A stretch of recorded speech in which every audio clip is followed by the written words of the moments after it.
Now I saw in my dream that Christian went not forth alone, for there was one whose name was Hopeful, being made so by the beholding of Christian and faithful in their words and behavior, and in their sufferings at the fair, who joined himself unto him and entering into a brotherly covenant, told him that he would be his companion.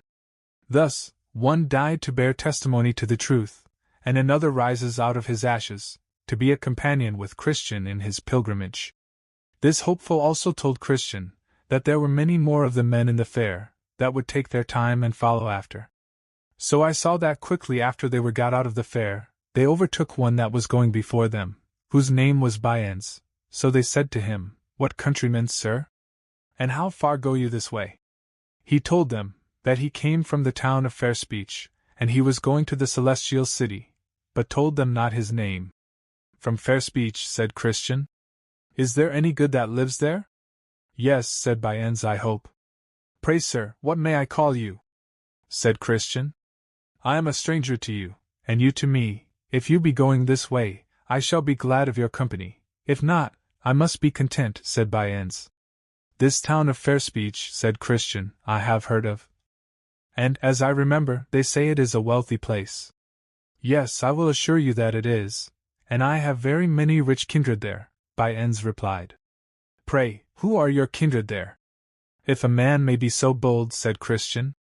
Almost the whole town, and in particular, my Lord Turnabout, my Lord Timeserver, my Lord Fair Speech, from whose ancestors that town first took its name, also Mr. Smoothman, Mr. Facing Both Ways, Mr. Anything, and the parson of our parish, Mr. Two Tongues, was my mother's own brother, by father's side, and to tell you the truth, I am become a gentleman of good quality. Yet my great-grandfather was but a waterman, looking one way and rowing another, and I got most of my estate by the same occupation, said Bunyan. Are you a married man? Asked Christian. Yes, and my wife is a very virtuous woman, the daughter of a virtuous woman. She was my Lady Faining's daughter, therefore she came of a very honorable family, and is arrived to such a pitch of breeding, that she knows how to carry it to all, even to prince and peasant. It is true we somewhat differ in religion from those of the stricter sort, yet but in two small points. First, we never strive against wind and tide. Secondly, we are always most zealous when religion goes in his silver slippers. We love much to walk with him in the street, if the sun shines, and the people applaud him, said Bunyan. Then Christian stepped a little aside to his fellow Hopeful and said, It runs in my mind that this is one Bunyan of Fair Speech, and if it be he, we have as very a knave in our company, as dwelleth in all these parts. Then said Hopeful, Ask him. Methinks he should not be ashamed of his name. So Christian came up with him again, and said, Sir, you talk as if you knew something more than all the world does, and if I take not my mark amiss, I deem I have half a guess of you. Is not your name Mr. Bunyan of Fair Speech?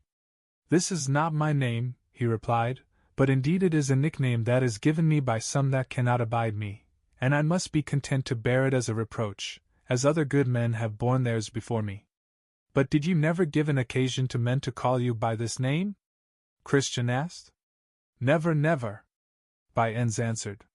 The worst that ever I did to give them an occasion to give me this name was, that I had always the luck to jump in my judgment with the present way of the times, whatever it was, and my chance was to get thereby.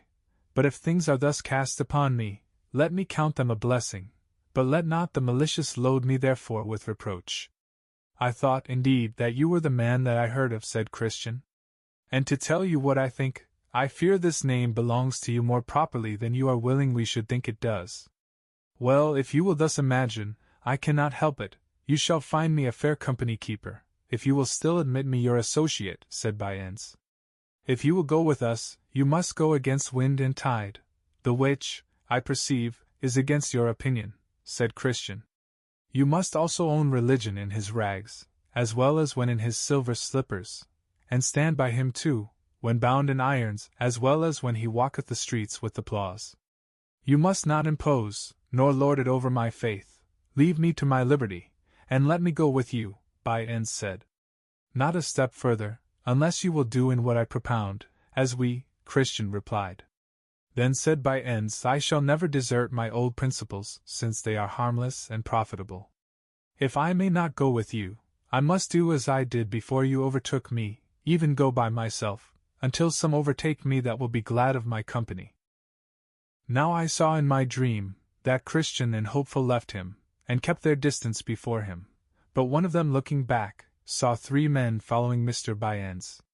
And behold, as they came up with him, he made them a very low conge, and they also gave him a compliment. The men's names were Mr. Hold the World, Mr. Money Love, and Mr. Save All, men that Mr. Bunyan's had formerly been acquainted with, for in their minority they were schoolfellows, and were taught by one Mr. Gripman, a schoolmaster in Loughgane, which is a market town in the county of Coveting in the north. This schoolmaster taught them the art of getting, either by violence, cozenage, flattery, lying, or by putting on a guise of religion, and these 4 gentlemen had attained much of the art of their master, so that they could each of them have kept such a school themselves. Well, when they had, as I said, thus saluted each other, Mr. Moneylove said to Mr. Bunyan's, "Who are they upon the road before us?" For Christian and Hopeful were yet within view. "They are a couple of far countrymen that, after their mode, are going on pilgrimage," said Bunyan's. "Alas! Why did they not stay, that we might have had their good company? For they, and we, and you, sir, I hope, are all going on a pilgrimage," said Moneylove. "We are so indeed, but the men before us are so rigid, and love so much their own notions, and do also so lightly esteem the opinions of others, that let a man be never so godly, yet if he jumps not with them in all things, they thrust him quite out of their company," said Bunyan's. "That is bad, but we read of some that are righteous overmuch, and such men's rigidness prevails with them to judge and condemn all but themselves," said Save All. "But I pray, what, and how many, were the things wherein you differed?" "Why they, after their headstrong manner, conclude that it is duty to rush on their journey all weathers, and I am for waiting for wind and tide. They are for hazarding all for God at a clap, and I am for taking all advantages to secure my life and estate. They are for holding their notions, though all other men are against them, but I am for religion in what, and so far as the times, and my safety, will bear it. They are for religion when in rags and contempt, but I am for him when he walks in his golden slippers, in the sunshine, and with applause," replied Bunyan's. "Aye, and hold you there still, good Mr. Bunyan's. For my part, I can count him but a fool that, having the liberty to keep what he has, shall be so unwise as to lose it. Let us be wise as serpents. It is best to make hay when the sun shines.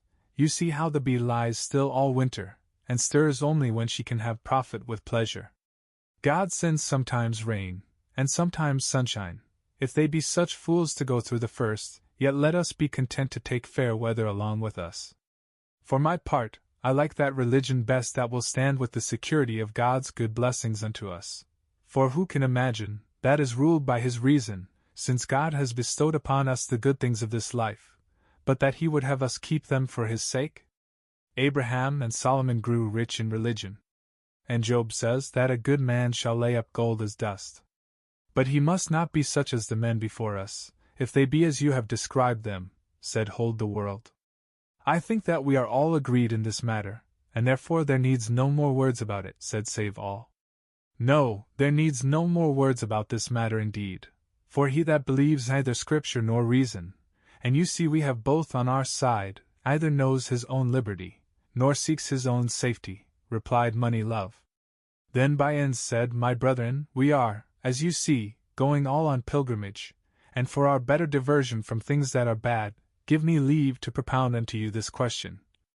Suppose a man, a minister, or a tradesman, etc., should have an advantage lie before him, to get the good blessings of this life, yet so as that he can by no means come by them except, in appearance at least, he becomes extraordinary zealous in some points of religion that he meddled not with before, may he not use this means to attain his end, and yet be a right honest man? I see the bottom of your question," said Moneylove, "and with these gentlemen's good leave, I will endeavor to shape you an answer. And first to speak to your question as it concerns a minister himself. Suppose a minister, a worthy man, possessed but of a very small benefice, and has in his eye a greater, more fat, and plump by far, he has also now an opportunity of getting of it, yet so as by being more studious, by preaching more frequently, and zealously, and because the temper of the people requires it, by altering of some of his principles. For my part, I see no reason but a man may do this, provided he has a call. Aye, and more a great deal besides, and yet be an honest man. For why? 1. His desire of a greater benefice is lawful, this cannot be contradicted, since it is set before him by providence. So then, he may get it, if he can, making no question for conscience' sake. 2. Besides, his desire after that benefice makes him more studious, a more zealous preacher, etc., and so makes him a better man, yea, makes him better improve his parts, which is according to the mind of God. 3. Now, as for his complying with the temper of his people, by dissenting to serve them, some of his principles, this argues, 1. That he is of a self-denying temper. 2. Of a sweet and winning deportment. And so 3. More fit for the ministerial function. 4. I conclude then, that a minister that changes a small for a great, should not, for so doing, be judged as covetous, but rather, since he is improved in his parts and industry thereby, be counted as one that pursues his call, and the opportunity put into his hand to do good. And now to the second part of the question, which concerns the tradesman you mentioned.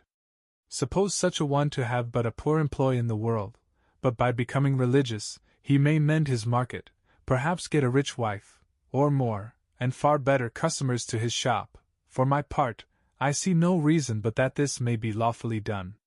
For why? 1. To become religious is a virtue, by what means soever a man becomes so. 2. Nor is it unlawful to get a rich wife, or more customers to his shop. 3. Besides, the man that gets these by becoming religious, gets that which is good, of them that are good, by becoming good himself. So then here is a good wife, and good customers, and good gain, and all these by becoming religious, which is good. Therefore, to become religious to get all these, is a good and profitable design. This answer thus made by this Mr. Moneylove to Mr. Bunyan's question, was highly applauded by them all, wherefore they concluded, upon the whole, that it was most wholesome and advantageous. And because, as they thought, no man was able to contradict it, and because Christian and Hopeful were yet within call, they jointly agreed to assault them with the question as soon as they overtook them, and the rather because they had opposed Mr. Bunyan's before. So they called after them, and they stopped, and stood still till they came up to them. But they concluded, as they went, that not Mr. Bunyan's, but old Mr. Hold the World should propound the question to them, because, as they supposed, their answer to him would be without the remainder of that heat that was kindled betwixt Mr. Bunyan's and them, at their parting a little before. So they came up to each other, and after a short salutation, Mr. Hold the World propounded the question to Christian and his fellow, and bid them to answer it if they could. Then said Christian, even a babe in religion may answer 10,000 such questions. For if it be unlawful to follow Christ for loaves, as it is in the 6th of John, how much more abominable is it to make of him, and religion a stalking horse, to get and enjoy the world? Nor do we find any other than heathens, hypocrites, devils, and witches, that are of this opinion. 1. Heathens, for when Hamor and Shechem had a mind to the daughter and cattle of Jacob, and saw that there was no way for them to come at them, but by becoming circumcised, they say to their companions, if every male of us be circumcised, as they are circumcised, shall not their cattle, and their substance, and every beast of theirs be ours?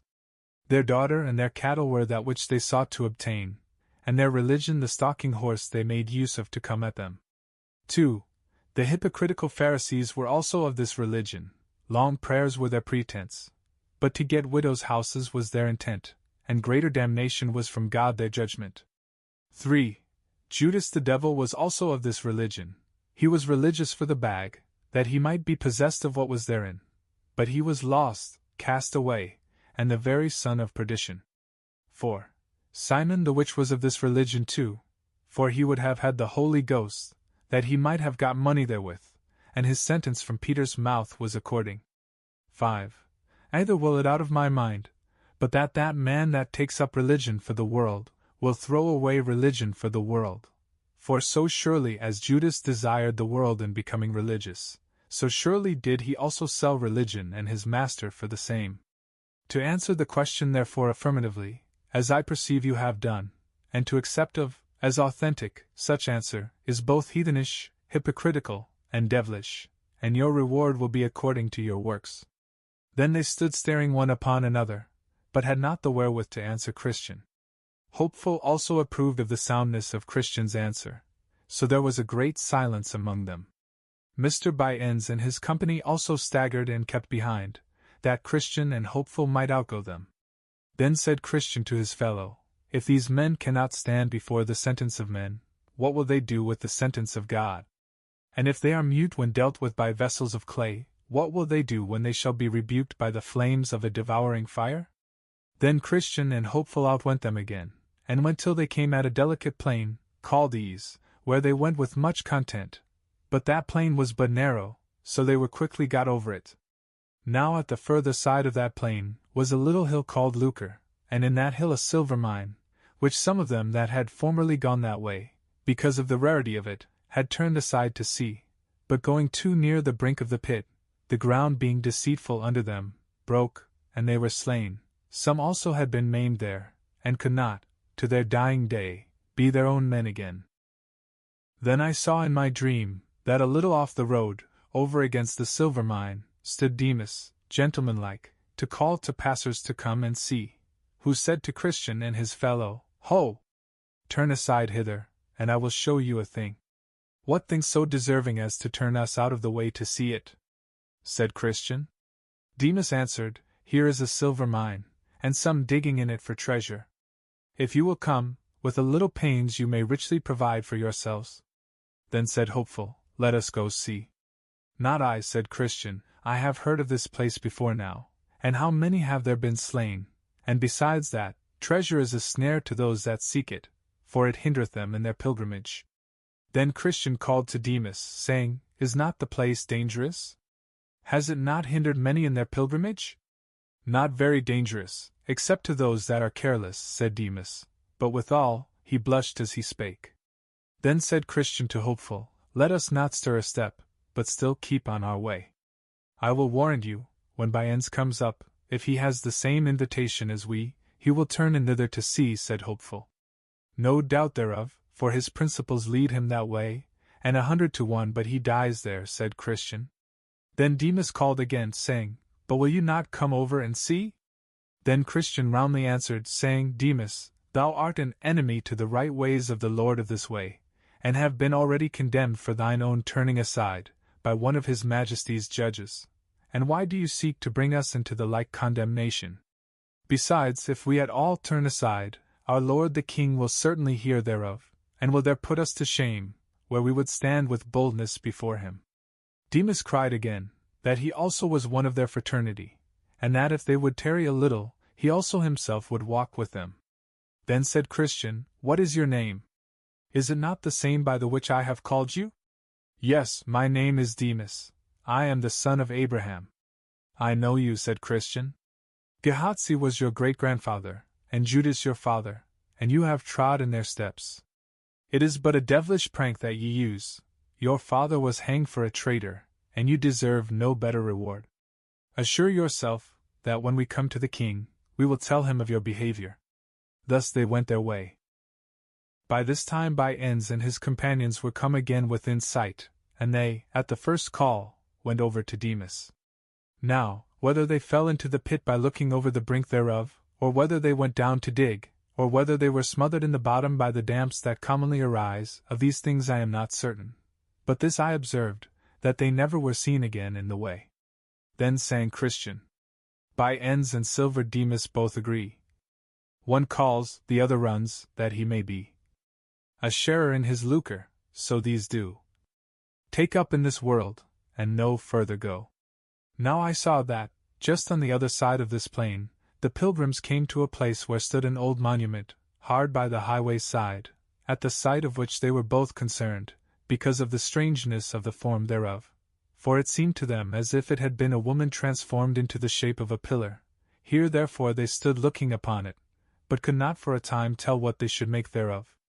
At last Hopeful espied written above the head thereof a writing in an unusual hand, but he being no scholar, called to Christian, for he was more educated, to see if he could pick out the meaning.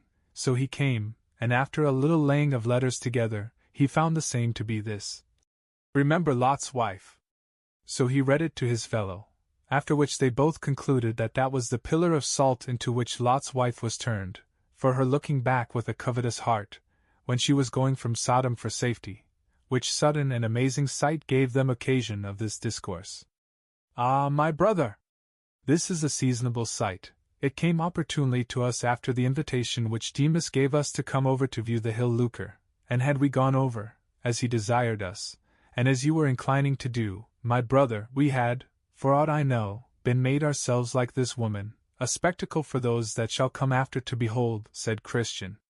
I am sorry that I was so foolish, and am made to wonder that I am not now as Lot's wife.